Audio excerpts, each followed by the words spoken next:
नमस्कार दोस्तों, स्वागत है आप सभी का एक और नई वीडियो में। दोस्तों काफ़ी दिन हो चुके हैं मुझे हीरो ग्लैमर एक्सटेक 125 चलाते हुए, और आज आपके लिए फाइनली लेके आ गया हूँ एक डिटेल्ड राइड एक्सपीरियंस। दोस्तों माइलेज टेस्ट और कई सारे वीडियोस आपके लिए बहुत ही जल्द हीरो ग्लैमर एक्सटेक के बारे में आने वाले हैं, तो मेक श्योर करें सारी इन्फॉर्मेशन लेने के लिए वीडियो को लाइक, चैनल को सब्सक्राइब और साथ ही शेयर भी कर दें।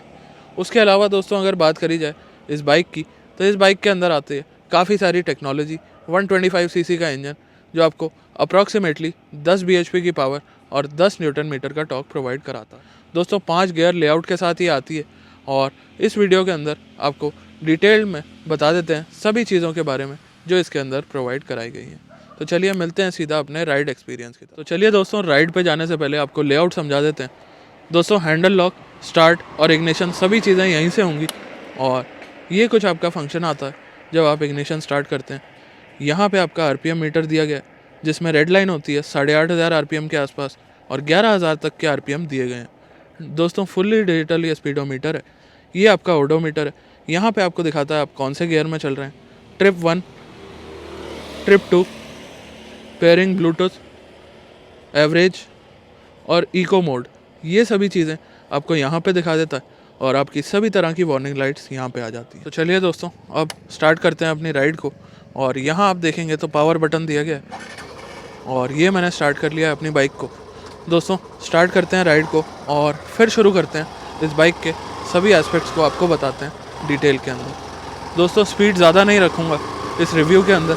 उसका रीज़न है कि लास्ट वीडियोज़ के अंदर आप लोगों के काफ़ी सारे कमेंट आए थे कि विंड नॉइज़ काफ़ी ज़्यादा बढ़ जाती है हाई स्पीड के अंदर। तो दोस्तों इस वीडियो के अंदर कोशिश करेंगे कि 50 से नीचे की स्पीड मेंटेन करी जा सके। उससे ज़्यादा स्पीड में आपको वॉइस में कहीं ना कहीं परेशानी आती है। तो दोस्तों सबसे पहले बात करना चाहूँगा यहाँ पे अर्गोनॉमिकली बाइक कैसी रखी गई है। दोस्तों वैसे तो अर्गोनॉमिकली बाइक्स में कोई इशू नहीं होता है। यहाँ पे अगर आप देखेंगे तो क्लच, सभी तरह के लाइटिंग कंट्रोल्स, हॉर्न वगैरह, उसके अलावा आपका i3s का बटन, पावर वगैरह और एक्सेलरेटर, सभी चीज़ें मेरे कंट्रोल में, और चाबी भी मैं इजीली ऑन या ऑफ कर सकता हूँ। तो अर्गोनॉमिकली कोई इशू है नहीं।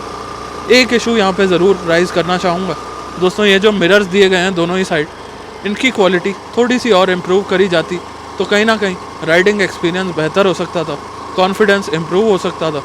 क्योंकि इन मिरर्स की ओवरऑल विजिबिलिटी तो काफ़ी अच्छी है, बट जब क्वालिटी की बात आती है तो ये हाई स्पीड में या गड्ढे जैसे अभी आगे आ रहे हैं तो ये थोड़े से शेकीनेस ज़रूर करते हैं। उसके अलावा बात करते हैं तो दोस्तों अभी आप देखेंगे तो मैंने यहाँ पे डाउन शिफ्ट किया है, और रफ़ रोड है। तो दोस्तों कंफर्ट काफ़ी ज़्यादा ज़रूरी है, क्योंकि बाइक्स भी आजकल सस्ती नहीं आती हैं, और आप देखेंगे तो रफ़ रोड के अंदर भी इजीली मैं सेकंड गियर का सहारा लेके इसे चला पा रहा हूँ, और किसी तरह की कोई दिक्कत का सामना नहीं करना पड़ रहा है। हालांकि कैमरा ज़रूर शेक हो रहा होगा, बट ओवरऑल कंफर्ट की बात करें तो इसके टेलीस्कोपिक सस्पेंशन यहाँ पे मुझे पूरी तरह से असिस्ट कर रहे हैं। प्लस ऑटो सेल की वजह से मेरे को यहाँ पे फर्स्ट गियर पे शिफ्ट नहीं करना पड़ा है। मैं सेकंड गियर पे ही, आप देख रहे होंगे कि क्लच और ब्रेक को मैनेज करके बाइक को ले आया हूँ। अब दोस्तों बात कर लेते हैं बाकी एस्पेक्ट्स की। तो दोस्तों सबसे पहले प्राइमरी एस्पेक्ट आता है कि आपका कंफर्ट कैसा है। अभी आपने पीछे गड्ढों में देखा, और ये आपके आगे आ चुका है एक स्पीड ब्रेकर।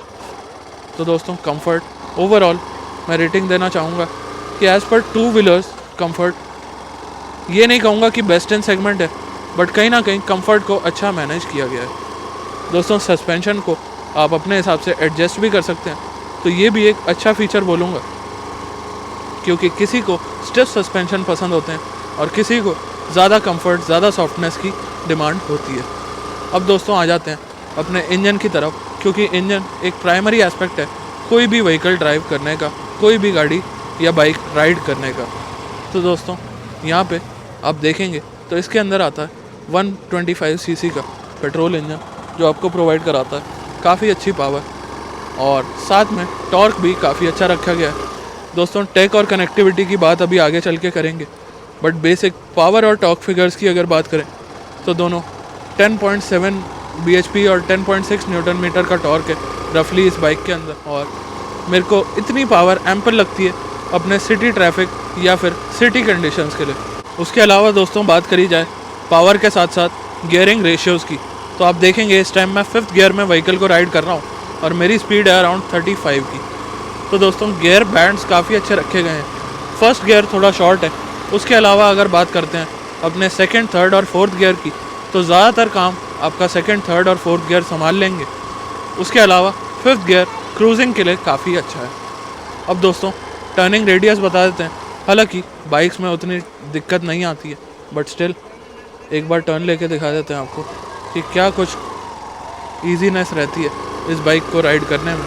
तो अभी आपने देखा काफ़ी इजीली मैं यू टर्न ले चुका हूँ और टर्न लेते टाइम भी मेरे को किसी तरह की कोई परेशानी का सामना नहीं करना पड़ा है।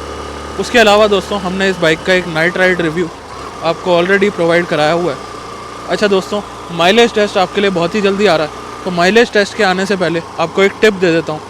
दोस्तों इसमें आरपीएम मीटर आपको प्रोवाइड किया गया है और अगर आपको अच्छी माइलेज निकालनी है तो 3 से 4000 आरपीएम पे अगर आप इस बाइक को रखेंगे तो वो आइडियल कंडीशंस रहने वाली हैं माइलेज के लिए।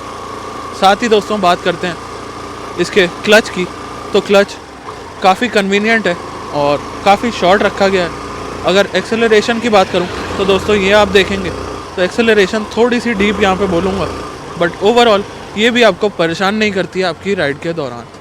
अब दोस्तों डाउन शिफ्ट के दौरान कहीं ना कहीं डिस्कम्फर्ट ज़रूर होता है, बट यहाँ पे अगर आप देखेंगे तो थोड़ी सी हैबिट वाली बात है। मैंने अभी 3rd गियर पे उठाने की कोशिश करी थी बट ये नहीं उठ पाई। अब जैसे ही मैंने 2nd गियर पे इसे डाला है तो ये ईजीली अपना फर्दर मूव ऑन कर पाती है। दोस्तों ये कुछ चीज़ें होती हैं जो आपको राइड कर करके ही आती हैं, बट कुछ चीज़ें होती हैं जो आपकी व्हीकल भी आपको असिस्ट कर सकती है। जैसे कि अगर बात करें तो इसके अंदर 2-3 टेक्नोलॉजीज़ आती हैं। सबसे पहली तो ऑटो सेल जो मैं आपको बता चुका हूँ। उसके अलावा इसमें टॉर्क और पावर को कुछ इस तरह से मैनेज किया गया है कि ये आपको हाई टॉर्क और हाई पावर प्रोवाइड कराती है, जबकि इसके अंदर सिर्फ 125 सीसी का पेट्रोल इंजन है। तो दोस्तों अब आगे अगर आप देखेंगे तो रोड कंडीशन थोड़ी सी ख़राब है। इसको आप ऑफ रोड बोलें, रफ़ रोड बोलें या किसी भी एस्पेक्ट से आप इसे नाम दे सकते हैं। आगे अगर आप देखेंगे तो 2 व्हीलर्स का यूज़ कई तरह से किया जाता है और हम भी टेस्ट कर लेते हैं इस 2 व्हीलर को इस रफ़ रोड में कि कैसा रिस्पांस निकल के आता है। मैंने 2nd गियर इसमें डालने ऑलरेडी डाल दिया है और कोशिश करेंगे कि यहाँ पे क्लच को ही मैनेज करके ले जाया जाए, 1st गियर की ज़रूरत मुझे ना पड़े। यहाँ आप देख सकते हैं दोस्तों थोड़ा सा कैमरा ज़रूर शेक हो रहा होगा, बट उसके अलावा अगर पर्सनल कंफर्ट की मैं बात करूँ तो यहाँ पे कंफर्ट काफ़ी अच्छा देखने को मिल रहा है एज़ पर 2 व्हीलर स्टैंडर्ड्स। बाकी दोस्तों टेलीस्कोपिक सस्पेंशन इसमें आते हैं जो कि आपको पूरी तरह से असिस्ट करने वाले हैं आपकी राइड के दौरान। आपने देखा काफ़ी इजीली मैं इस पैच को कवर करके आ चुका हूँ और अब चलते हैं आगे और बात करते हैं इस बाइक की बाकी चीज़ों के बारे में। तो दोस्तों थोड़ी सी तारीफ़ यहाँ पे मैं करना चाहूँगा इसके गियरिंग रेशियोज़ की, क्योंकि गियरिंग रेशियोज़ को काफ़ी अच्छा और कन्वीनियंट बनाया गया है सिटी यूज़ के लिए। दोस्तों ये 125 सीसी की बाइक्स डिज़ाइन ही इस तरह से करी जाती हैं कि इन्हें सिटी में अच्छे से यूज़ किया जा सके।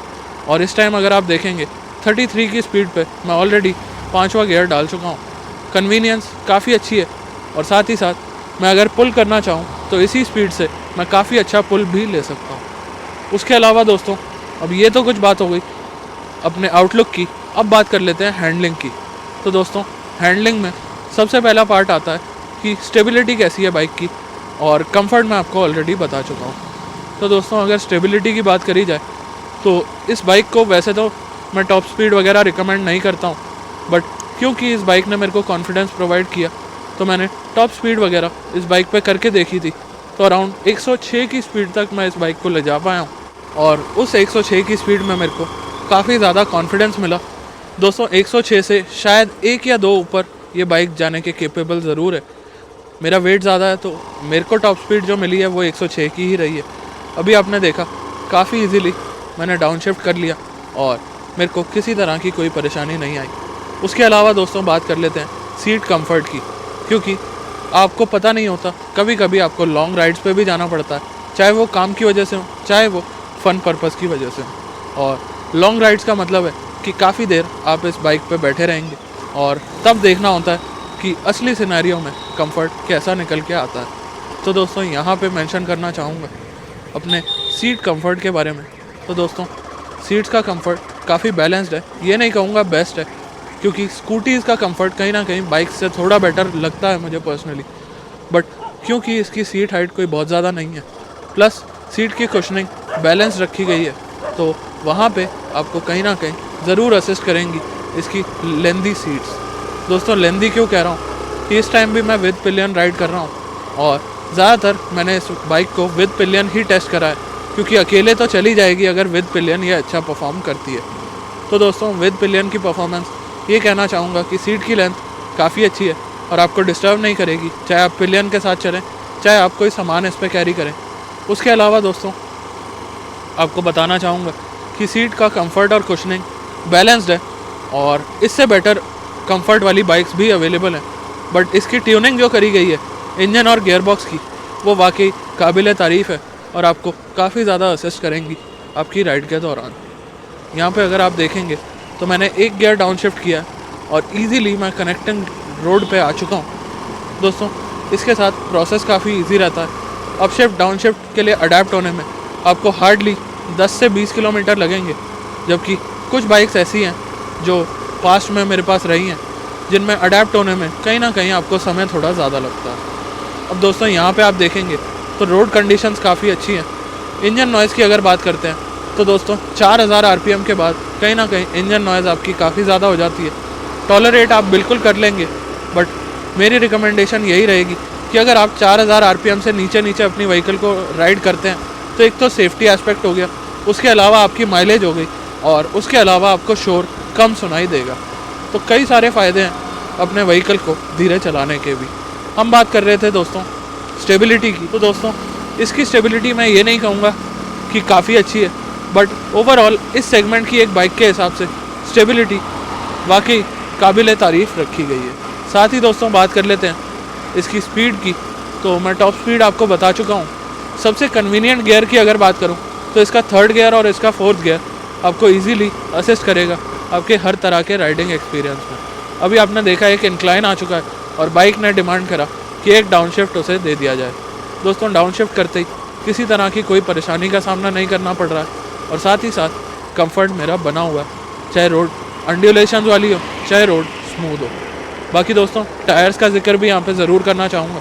इसके अंदर आते हैं 18 इंच के टायर्स। अब दोस्तों 18 इंच के टायर्स आपको कहीं ना कहीं झटके कम प्रोवाइड कराते हैं, प्लस कंफर्ट और कुशनिंग आपकी बेहतर रहती है as compare to other bikes जिनमें 17 इंच के टायर कॉमनली देखे गए हैं। तो दोस्तों अब बारी आ गई है कि आपको पावर, पिकअप और एक्सेलरेशन के बारे में बता दूं। तो अब आप देखेंगे फर्स्ट गियर मैंने ऑलरेडी डाल रखा है और ये सेकंड गियर डाल दिया, ये आपके सामने आ गया थर्ड गियर। इंजन साउंड और गियर शिफ्ट इंडिकेटर से आप सभी चीज़ें इजीली विजुअली देख सकते हैं। साथ ही आप देखेंगे तो अराउंड 40 की स्पीड पे मैंने डाल दिया है फोर्थ गियर और ये मेरी 50 की स्पीड आ चुकी है जिस पे मैंने अपने फिफ्थ गियर को इक्विप कर दिया। तो दोस्तों पावर, पिकअप और एक्सेलरेशन तीनों चीज़ें डिपेंड करती है इंजन के ऊपर, उसकी कैसी ट्यूनिंग करी गई है। दोस्तों ट्यूनिंग कई तरह से करी जा सकती है। कुछ ट्यूनिंग होती है स्पोर्टी नेचर के हिसाब से, कुछ ट्यूनिंग होती है कंफर्ट के हिसाब से, कुछ ट्यूनिंग होती है माइलेज के हिसाब से। और इस व्हीकल की ट्यूनिंग अगर आपको बताऊं तो ये स्पोर्टी ट्यूनिंग नहीं है, हालांकि ये काफ़ी अच्छी भागती है। ये ट्यून करी गई है आपको कंफर्ट और साथ ही माइलेज प्रोवाइड कराने के लिए। दोस्तों फीचर्स इसमें लोड कर दिए गए हैं जिससे आपको एक बेस्ट एक्सपीरियंस मिल सके एक टू व्हीलर को राइड करने का। अब दोस्तों यहाँ पे आप देखेंगे तो मैं इजीली ग्लाइड कर पा रहा हूँ 40 की स्पीड पे फिफ्थ गियर के अंदर। तो दोस्तों ये क्या इंडिकेट करता है कि कहीं ना कहीं इससे माइलेज अचीव करना एक बहुत इजी टास्क हो सकता है। और साथ ही बात आती है ब्रेकिंग की। तो दोस्तों ये देखिए मैंने यहाँ पे कोशिश करी है कि आपको एक नॉर्मल ब्रेकिंग सिनेरियो दिखा सकूं और ये देखिए इजीली मैं सेकंड गियर के ऊपर आ चुका हूँ। साथ ही दोस्तों ब्रेकिंग की अगर बात हो ही गई है तो आपको एक बार बता देता हूँ।